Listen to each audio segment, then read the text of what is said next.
إن الحمد لله والصلاة والسلام على نبي الله وبعد أقول قول هذا استغفر الله ولكم فاستغفره إنه هو الغفور الرحيم সুপ্রিয় দর্শক শ্রোতা স্কাপ কেটিভির পক্ষ থেকে সকলকে সাদর সম্ভাষণ জানিয়ে শুরু করছি নিয়মিত আয়োজন পবিত্র কুরআনুল কারীমের সূরা আত-তাওবার মূল কথা। আল্লাহ পাক রব্বুল আলামিনের নিকট তৌফিক কামনা করে শুরু করছি আজকের আলোচনা। সূরা আত-তাওবার বিষয়বস্তু। এই সূরায় মূলত ইসলামের দৃষ্টিতে যুদ্ধ বিগ্রহ, জিহাদের আহকাম, স্বরূপ ও প্রেক্ষাপট বর্ণনা করা হয়েছে। বিশেষত কাফেরদের সঙ্গে চুক্তি বাতিল করা, মক্কা বিজয়, তাবুক ও হুনাইনের যুদ্ধের বর্ণনা রয়েছে এখানে। মুনাফিকদের চরিত্র ও পাপাচারের আলোচনা করা হয়েছে। মুহাজির ও আনসারদের প্রশংসা করা হয়েছে এই সূরায়। ঘটনা।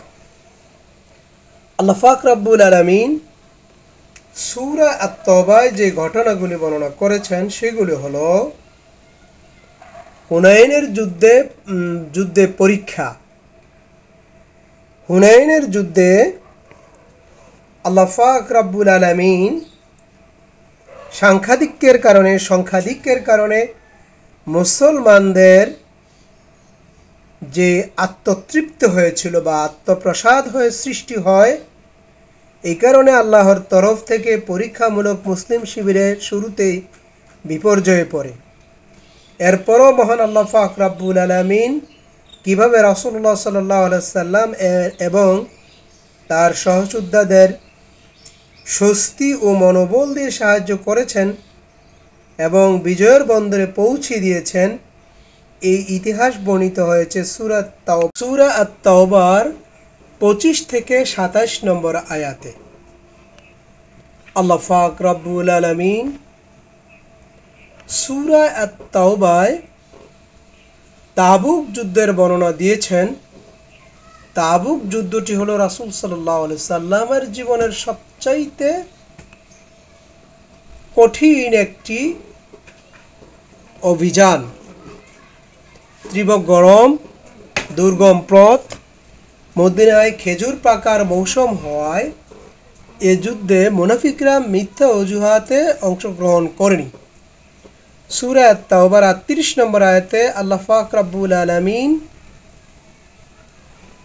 এর বিস্তারিত বর্ণনা দিয়েছেন। প্রায় ১.৫ পারা জুড়ে তাবুকের বিভিন্ন দিক বিস্তারিতভাবে তুলে ধরা হয়েছে।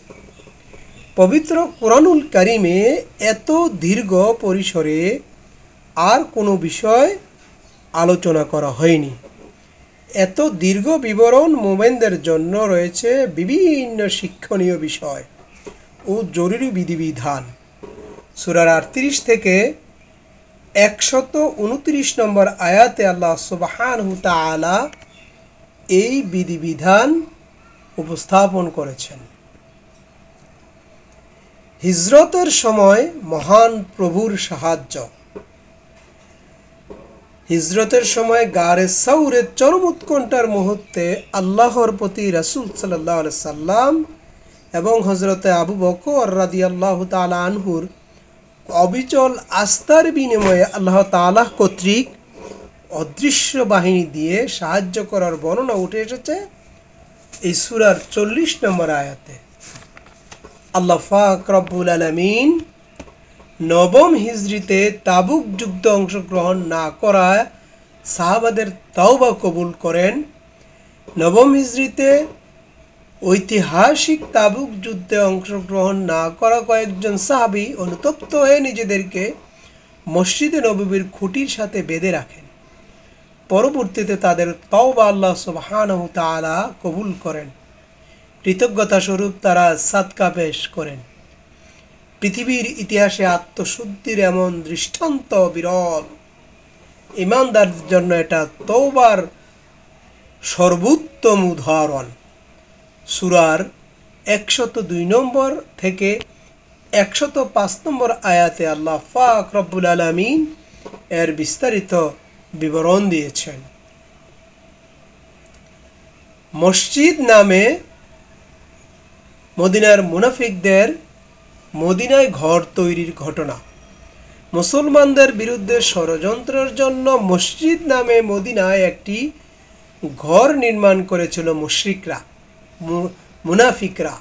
শুধু তাই নয়, ষড়যন্ত্রের এই আস্তানাকে তারা রাসূল সাল্লাল্লাহু আলাইহি সাল্লামের মাধ্যমে উদ্বোধন করতে চেয়েছিল। মহান আল্লাহ তাদের এই দুর্বিসন্ধি ফাঁস করে দেন এবং এই ঘরকে মসজিদে দিরার বা ক্ষতির মসজিদ নামে আখ্যা দিয়ে আয়াত নাজিল করেন। রাসূলুল্লাহ সাল্লাল্লাহু আলাইহি সাল্লামকে উক্ত মসজিদে যেতে নিষেধ করা হয়। আল্লাহ তাআলা জানান, কুবায় নির্মিত মসজিদ, নবীজির নির্মিত মসজিদ কুবায়, যা তাকওয়ার উপর প্রতিষ্ঠিত, সেটি সালাত আদায়ের জন্য বেশি উপযুক্ত। সূরার 107 নম্বর আয়াত থেকে 110 নম্বর আয়াতে এর বিস্তারিত বিবরণ রয়েছে। তিনজন সাহাবী রাদিয়াল্লাহু তাআলা আনহু যুদ্ধে না যাওয়ায় ভুল স্বীকার। কাব ইবনে মালিক রাদিয়াল্লাহু তাআলা আনহু সহ তিনজন সাহাবী তাবুক যুদ্ধে অংশগ্রহণ না করার কারণে অনুতপ্ত হন এবং যুক্তি কিংবা অজুহাতের কোনো প্রকার আশ্রয় না নিয়ে তারা ভুল স্বীকার করেন। আল্লাহ সুবহানাহু তাআলা তাদেরকে ক্ষমা করেন।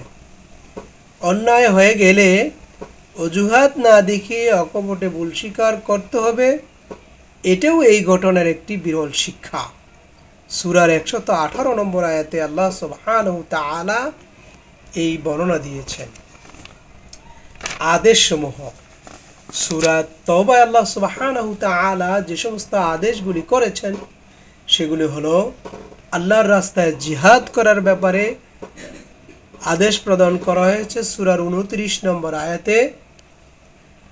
ঐক্যবদ্ধভাবে মুশরিকদের বিরুদ্ধে যুদ্ধ করার জন্য সূরার 36 নম্বর আয়াতে বলা হয়েছে। কাফির মুনাফিকদের বিরুদ্ধে যুদ্ধ করা এবং তাদের প্রতি কঠোর হওয়ার ব্যাপারে সূরার 73 নম্বর আয়াতে আল্লাহ সুবহানাহু তাআলা বলেছেন। সূরার 95 নম্বর আয়াতে আল্লাহ সুবহানাহু তাআলা মুনাফিকদেরকে উপেক্ষা করতে বলেছেন। সূরার 119 নম্বর আয়াতে তাকওয়া অবলম্বন এবং সত্যবাদীদের সাথে থাকার জন্য মুমিনদেরকে বলেছেন। জিহাদ করা এবং কাফেরদের প্রতি কঠোর হওয়ার ব্যাপারে সূরার 123 নম্বর আয়াতে আল্লাহ সুবহানাহু তাআলা বলেন। ঈমান ও আকীদা। এই সূরায় পূর্ববর্তী সূরার মতো ইসলামের মৌলিক বা ঈমানের মৌলিক তিনটি বিষয় নিয়ে আলোচনা করা হয়েছে তথা তাওহীদ, রিসালাত ও আখিরাতের আলোচনা রয়েছে। এর মধ্যে একত্ববাদের আলোচনা সবচাইতে বেশি করা হয়েছে। ইহুদিরা উযাইর আলাইহিস সালামকে এবং খ্রিস্টানরা ঈসা আলাইহিস সালামকে আল্লাহর পুত্র বলে বিশ্বাস করে। তাদের এই ভ্রান্ত বিশ্বাসের অসারতা তুলে ধরা হয়েছে সূরা তাওবার 30 নম্বর আয়াতে। নিষেধ।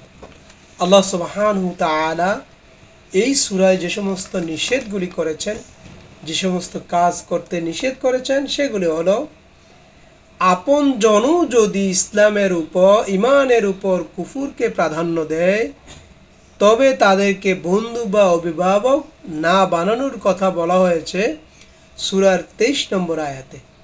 পাপাচারের মাধ্যমে নিজেদের প্রতি অবিচার করতে নিষেধ করা হয়েছে সূরার 36 নম্বর আয়াতে। মুনাফিকদের জানাজা না পড়ানোর জন্যও বলা হয়েছে পবিত্র এই সূরায়। মুনাফিকদের উপেক্ষা করার জন্য সূরার 95 নম্বর আয়াতে আল্লাহ সুবহানাহু তাআলা বলেছেন। তাওবা অবলম্বন করা এবং সত্যবাদীদের সঙ্গে থাকার জন্য সূরার 119 নম্বর আয়াতে বলা হয়েছে। জিহাদ করা, কাফেরদের প্রতি কঠোর হওয়ার ব্যাপারে সূরার 123 নম্বর আয়াতে আল্লাহ সুবহানাহু তাআলা বলেছেন। হালাল হারামের ব্যাপারে এই সূরায় আল্লাহ পাক রব্বুল আলামিন বলেন, কাফির মুশরিকদের জন্য মসজিদুল হারামে প্রবেশ নিষেধ। অর্থাৎ মসজিদের হারামে কাফিরদের জন্য প্রবেশ হারাম করেছেন অত্র সূরায়। কাফির মুশরিকদের জন্য যারা শিরক বা কুফরের উপর মারা গেছে তাদের জন্য ক্ষমা প্রার্থনা করা জায়েজ নেই। সূরার 112 নম্বর আয়াতে আল্লাহ সুবহানাহু ওয়া তাআলা এই বিধান বলেছেন বা এই বক্তব্য প্রদান করেছেন। আল্লাহ পাক রব্বুল আলামিন সূরা আত-তাওবার যে ফজিলত বর্ণনা করেছেন সেগুলি হলো,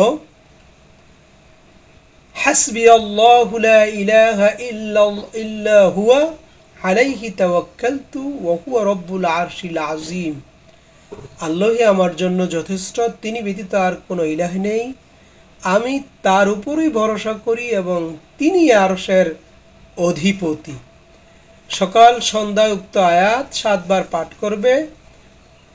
সেই দিন রাতের সকল দুশ্চিন্তা উৎকণ্ঠার ব্যাপারে আল্লাহ তাআলা যথেষ্ট হবেন। অর্থাৎ যে ব্যক্তি সকাল সন্ধ্যায় এই আয়াত পাঠ করবে, আল্লাহ পাক রব্বুল আলামিন তার সকল প্রকার দুশ্চিন্তা দূর করে দিবেন। 4টি সম্মানিত মাসের জিলকদ, জিলহজ, মুহররম ও রজব, এই 4টি মাসের মর্যাদা ও বিধিবিধান উঠে এসেছে সূরার 36 নম্বর আয়াতে। আল্লাহ পাক রব্বুল আলামিন সূরার 36 নম্বর আয়াতে এই 4টি মাসের বিভিন্ন ফজিলত বর্ণনা করেছেন। সংবাদ ও সতর্কীকরণ। আল্লাহ পাক রব্বুল আলামিন মুনাফিকদেরকে আল্লাহ কখনোই ক্ষমা করবেন না, যদিও তাদের জন্য 70 বার ক্ষমা প্রার্থনা করা হয়। সূরার 80 নম্বর আয়াতে আল্লাহ সুবহানাহু ওয়া তাআলা এই কথা বলেছেন। কাফিরদের লাঞ্ছনাদায়ক শাস্তির সুসংবাদ দিতে বলা হয়েছে সূরার 3 নম্বর আয়াতে। যারা আল্লাহর প্রতি ঈমান এনেছে, হিজরত করেছে, জীবন ও সম্পদ দ্বারা আল্লাহর পথে জিহাদ করেছে, তাদেরকে আল্লাহ তাআলার পক্ষ হতে রহমত, সন্তুষ্টি ও জান্নাতের সুসংবাদ দিতে বলা হয়েছে সূরার 21 নম্বর আয়াতে। যারা যাকাত না দিয়ে স্বর্ণ কিংবা রূপা সম্পদ জমা করে তাদের জন্য কঠোর শাস্তির সুসংবাদ প্রদান করা হয়েছে সূরার 34 নম্বর আয়াতে। আল্লাহ যাদেরকে অপছন্দ করেন, আল্লাহ বিশ্বাসঘাতকদেরকে অপছন্দ করেন, আর আল্লাহ সুবহানাহু ওয়া তাআলা যাদেরকে পছন্দ করেন, ভালোবাসেন, মুত্তাকিদেরকে ভালোবাসেন। আল্লাহ পাক রব্বুল আলামিন একথাও বলেছেন, আল্লাহ উত্তম রূপে পবিত্রতা অর্জনকারীদেরকে পছন্দ করেন। সূরার 108 নম্বর আয়াতে আল্লাহ পাক রব্বুল আলামিন এই কথা বলেছেন। সুসংবাদ প্রাপ্ত মুমিনদের জন্য 9টি গুণ রয়েছে। সেই 9টি গুণ হলো তাওবাকারী, ইবাদতকারী, আল্লাহর প্রশংসাকারী, সিয়াম পালনকারী, রুকুকারী, সিজদাকারী, সৎ কাজের আদেশ দানকারী, মন্দ কাজের নিষেধকারী এবং আল্লাহর নির্ধারিত সীমারেখা সংরক্ষণকারী। সূরার 112 নম্বর আয়াতে মুমিনদের এই 9টি গুণ উল্লেখ করা হয়েছে। যুদ্ধে সফলতার রহস্য। আল্লাহ পাক রব্বুল আলামিন এই সূরায় যুদ্ধে সফলতার 6টি রহস্য মুমিনদের জন্য উল্লেখ করেছেন। 1. যুদ্ধের ময়দানে শেষ পর্যন্ত অবিচল ও দৃঢ় থাকা, অধিক পরিমাণে আল্লাহকে স্মরণ করা, আল্লাহ ও তার রাসূলের দিক নির্দেশনা মেনে চলা, কলহ পরিহার করা, ধৈর্য ধারণ করা, কাফিরদের মতো অহংকার প্রদর্শন না করা, লৌকিকতা পরিহার করা। আজকের আয়াতের শিক্ষা। আল্লাহ পাক রব্বুল আলামিন সূরা আত-তাওবায় আমাদেরকে যে কঠিন শিক্ষা দিয়েছেন সেটি হলো, যুগে যুগে অনেক জালেম ও কাফের তাদের হঠকারিতার কারণে তাদেরকে ধ্বংস করে দেওয়া হয়েছে। সূরার ৩৯ এবং ৭৩ নম্বর আয়াতে আর বিস্তারিত বিবরণ রয়েছে। সুতরাং হঠকারিতা এবং জালিম জুলম থেকে আমাদেরকে বিরত থাকতে হবে, বেঁচে থাকতে হবে। এটি হলো এই সূরার শিক্ষা। গুনার প্রায়শ্চিত্ত স্বরূপ সাদকা করা যায়, এটা তাবুক যুদ্ধের কতিপয় সাহাবের জীবন থেকে প্রাপ্ত শিক্ষা। সূরার ১০২ নম্বর আয়াত থেকে ১০৫ নম্বর আয়াতে আল্লাহ সুবহানাহু ওয়া তাআলা এই বর্ণনা দিয়েছেন। আল্লাহ পাক রব্বুল আলামিন আমাদেরকে সূরা আত-তাওবায় যে সমস্ত বিধিবিধানগুলি রয়েছে, যে সুসংবাদ দেওয়া হয়েছে, সেগুলি যেন আমরা মেনে চলতে পারি, আল্লাহ পাক রব্বুল আলামিনের নিকট সেই কামনা করে আজকের মতো শেষ করছি। আসসালামু আলাইকুম ওয়া রাহমাতুল্লাহি তাআলা ওয়া বারাকাতুহু।